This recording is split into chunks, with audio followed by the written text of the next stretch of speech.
Assalamualaikum dan salam sejahtera. Buletin Pahang 10 September 2021. Saya Jana Kamal Zaman bersama anda dalam Buletin Pahang.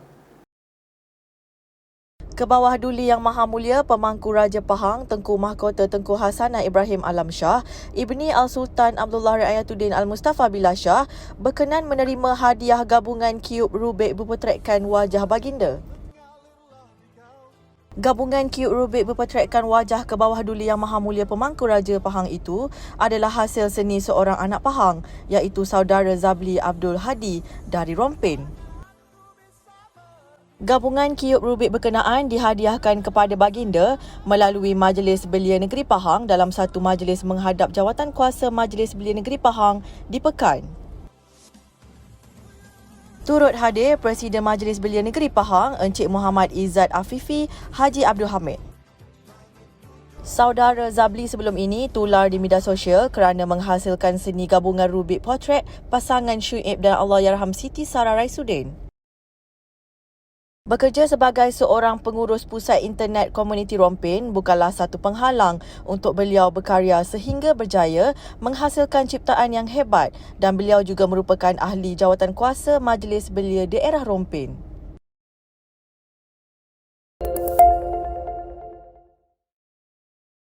Kerajaan negeri menerusi mesyuarat Majlis Mesyuarat Kerajaan MMK Negeri pada Rabu lalu bersetuju menubuhkan Jawatan Kuasa Ombudsman Negeri Pahang JONP bagi memperkukuhkan lagi kualiti pengurusan aduan berkaitan integriti dalam urusan penyampaian perkhidmatan awam di negeri ini.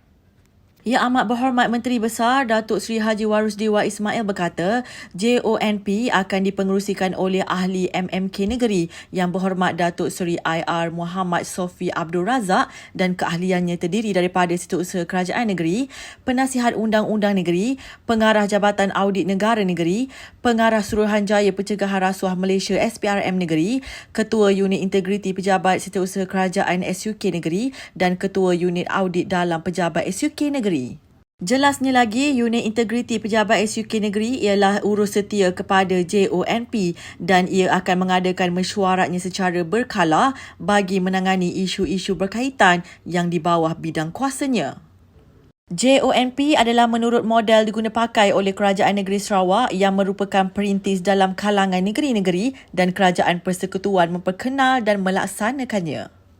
Jawatan kuasa ini telah pertama kali dicadangkan kepada kerajaan negeri oleh Pusat Governance, Integriti dan Anti Rasuah Nasional GICC, Jabatan Perdana Menteri tahun lepas.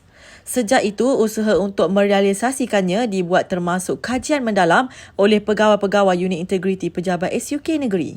Beliau berkata antara peranan dan tanggungjawab JONP meneliti aduan salah laku jenayah rasuah, salah guna kuasa, penyelewengan serta pelanggaran tata kelakuan dan etika organisasi yang melibatkan perkhidmatan awam negeri Pahang yang tidak dapat diselesaikan di peringkat jabatan dan agensi. Ujarnya lagi, Unit Integriti Pejabat SUK Negeri akan menerima dan melakukan saringan terhadap semua aduan melalui jawatan kuasa menilai maklumat JMM sebelum dibawa ke peringkat JONP. Aduan-aduan yang akan diambil tindakan di bawah JONP antara lainnya ialah penyalahgunaan kuasa membabitkan penjawat awam, kelewatan atau tiada tindakan terhadap sesuatu permohonan di jabatan dan agensi. Sungguh pun begitu adalah di luar bidang kuasa JONP untuk bertindak ke atas aduan-aduan salah laku jenayah rasuah, salah guna kuasa dan penyelewengan berkaitan jika ia telah dirujuk kepada Polis Diraja Malaysia PDRM, SPRM, Jawatan Kuasa Kira-kira PAC Negeri, Mahkamah MMK Negeri, Lembaga Rayuan Negeri yang diurus setiakan oleh Pelan Malaysia at Pahang dan Biro Pengaduan Awam BPA. Dengan pewujudan JONP diharapkan sistem penyampaian perkhidmatan awam di negeri ini dapat dilaksanakan dengan lebih berintegriti dan berkesan demi kebaikan semua, khususnya rakyat yang menerima manfaat langsung dan tidak langsung daripadanya.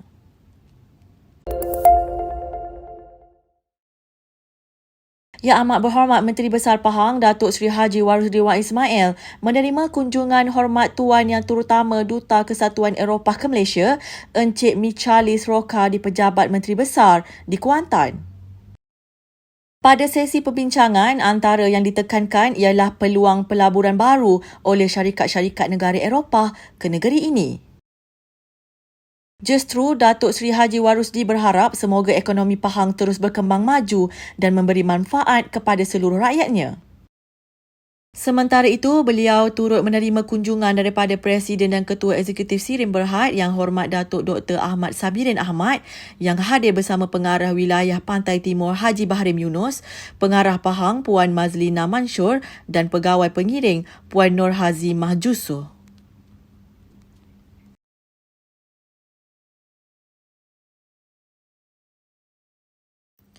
Pahang mencatatkan sebanyak 853 kes baru COVID-19 dengan Kuantan terus menjadi daerah paling banyak kes. Berdasarkan maklumat daripada Jabatan Kesihatan Negeri Pahang, Kuantan mencatatkan sebanyak 396 kes, diikuti Temerloh 201 kes dan Rompil 56 kes. Daerah Bentong pula mencatatkan sebanyak 54 kes, Lipis 43 kes, Pekan 30 kes, Cameron Highland 17 kes, Bera 10 kes, Maran 9 kes dan Rauk 8 kes. Selain itu, pada hari ini juga terdapat satu kluster baru iaitu kluster Paya Pelong Temerloh yang sehingga kini mencatatkan sebanyak 7 kes. Sementara itu, Jabatan Kesihatan Negeri Pahang mengingatkan orang ramai supaya terus mematuhi prosedur operasi standard SOP yang telah ditetapkan meskipun telah lengkap menerima vaksin. Sentiasa mengamalkan kawalan kendiri dengan memakai pelitup muka secara betul, menjaga jarak fizikal 1 meter, kerap membasuh tangan dengan sabun dan air atau gunakan cecair pembasmi kuman dan segeralah ke klinik kesihatan berhampiran sekiranya bergejala. Jika rakyat di negeri ini mengekalkan disiplin dan mematuhi SOP, maka rantaian COVID-19 pasti dapat diputuskan.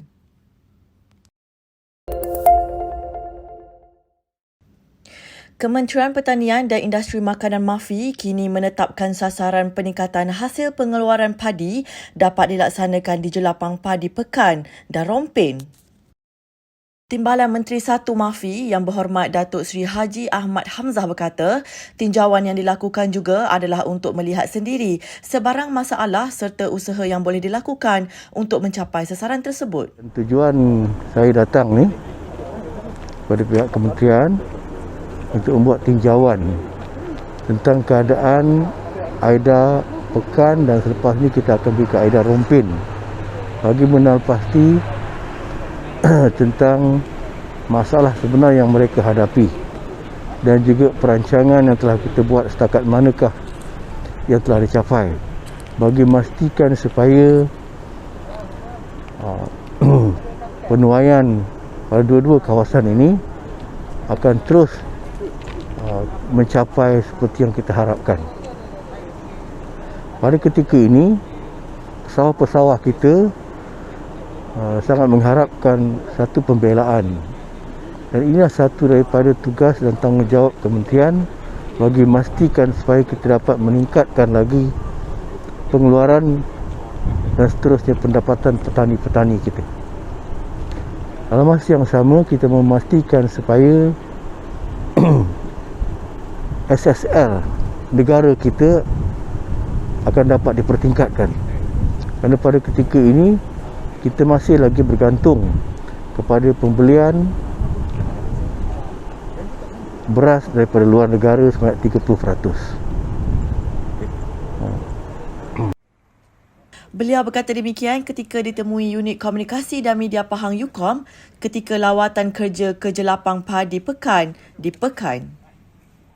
Hadir sama Pengerusi Jawatan Kuasa Sains, Teknologi, Inovasi, Komunikasi dan Multimedia Negeri Pahang Yang Berhormat Datuk Haji Muhammad Fakhruddin Muhammad Arif, Ahli Jumaah Pengarah Masfa Yang Hormat Datuk Zamri Yaakob serta Pengarah AIDA Pekan Encik Muhammad Khalil Idris. Sementara itu, Yang Berhormat Datuk Haji Muhammad Fakhruddin turut menghargai usaha berterusan dari pihak MAFI dalam membela nasib petani, khususnya di daerah Pekan. Beliau berkata projek Jelapang Padi AIDA Pekan ditubuhkan Perdana Menteri ke-6 Yang Berhormat Datuk Seri Najib Tun Razak pada tahun 2013 lalu melibatkan kawasan seluas 7,211 hektar iaitu di Mambang, Pulau Jawa, Pulau Tambun, Gachong, Pahang Tua, Serandu dan yang paling besar adalah di Merchong seluas 4,134 hektar melibatkan 1,716 petani. Beliau juga meminta pihak kementerian untuk memberi perhatian terutamanya berkenaan projek infrastruktur melibatkan pembinaan saliran air di Jelapan Padi Mercong. Katanya segala usaha yang dirancang pihak kementerian bersama-sama kerajaan Pahang nanti akan mampu menjamin masa depan para petani dan meningkatkan pendapatan mereka serta projek Jelapan Padi Pekan akan berjaya mencapai matlamatnya sebagai gedung makanan negara. Jika dahulu hanya mampu sediakan rumah kayu di tepi sawah, tetapi kini kehidupan bersama isteri dan anak-anak lebih selesa di Rumah Rakyat Pahang RRP yang diterima. Bagi Razali Abdul yang juga seorang pesawah dari kampung Lepar Baru Pekan, nyata amat bersyukur dengan rezeki yang diterima dan berterima kasih di atas keprihatinan Kerajaan Pahang yang peka dengan nasib hidupnya dan keluarga. Kehidupan di rumah baru ni alhamdulillah lah, selesa lah daripada orang kata yang dulu kan. Bermakna orang kata terima kasih lah kepada orang kata kerajaan negeri Pahang, wakil-wakil rakyat yang mana yang terlibat lah. Yang sudi orang kata membantu orang-orang yang tak mampu kan.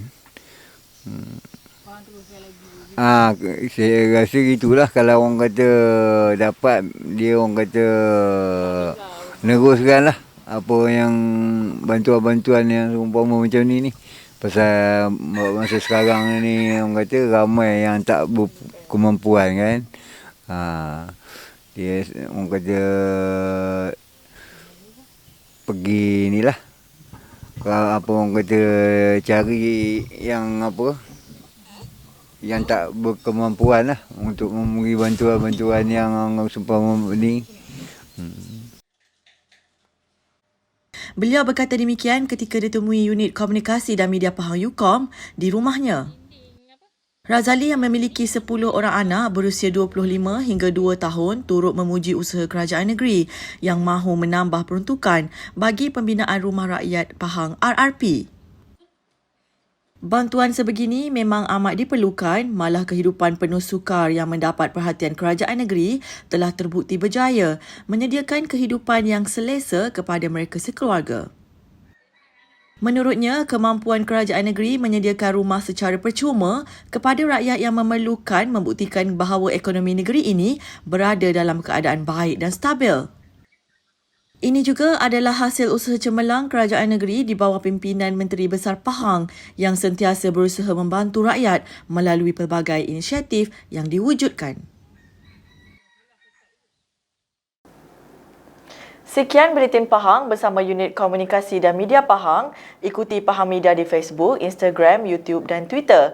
Teruskan bersama Buletin Pahang bagi mendapatkan maklumat terkini di negeri Pahang. Assalamualaikum.